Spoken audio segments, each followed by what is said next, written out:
Hello all, Project Wargaming here with an update on what I've been working on. So just got back from the trip from Historicon, visited Fort Necessity and Gettysburg and Brandywine and Paoli, a couple other places along the way. So that was a lot of fun. And then of course spent 4 days gaming with friends. So it was great to be back in person, great to have a good convention, and a lot of fun just to run games and play with friends again. So anyways, what I've been working on lately is some Frostgrave Terrain. So my little gaming group that gets together every once in a while, we're going to actually do a Frostgrave campaign. So they have some terrain, but I love making terrain, so I thought that I'd make some myself.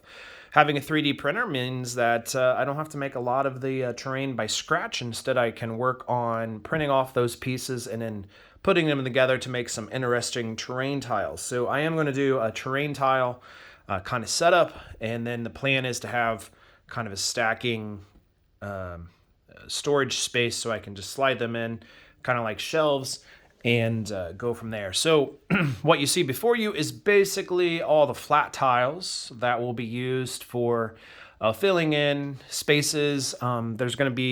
This is going to be a big pond here and a big pond here, and I'm going to try to do kind of an icy level sort of thing. The way that I'm making these tiles is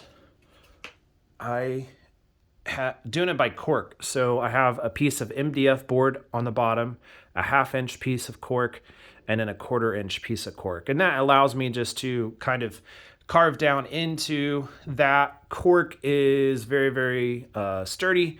If it does nick, I just have like little brown pieces showing through as opposed to pink foam board. So it's a little heavier, but with the costs of all the materials going up lately, it's not that much more expensive than the pink board. So the insulation board that is available here in the States. So I decided to use cork.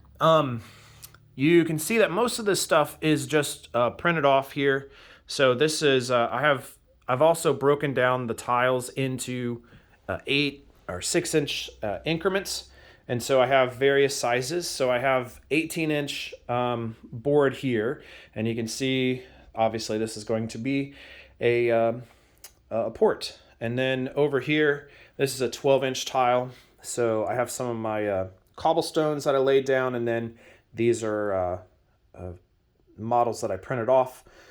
And I've printed off some scatter terrain as well. Just need to get that painted up. And then here is a 6 by 12 inch piece, another 12 by 12, and then I have some 6 by 6s over there. The overall look that I'm going to go for is actually this model right here. So this is a graveyard.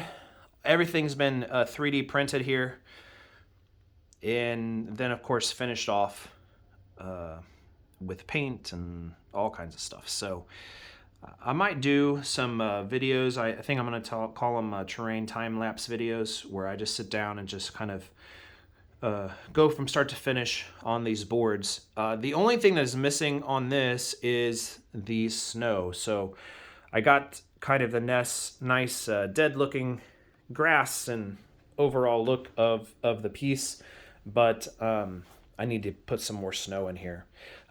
This little section right here was really easy to get because there was a piece of cork cloth, and these are just pieces of cork on here, and it was already there. So when I used the Sculptamold on this, all I had to do was just kind of lay that down in there, and it worked really, really well to give you texture. But all of these tombstones and gates and pillars and everything, they're all 3D printed. So it makes it a lot faster to do stuff. So anyways, that's what I've been working on.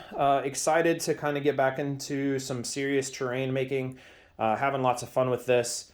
And yeah, that's it. We'll talk to you later.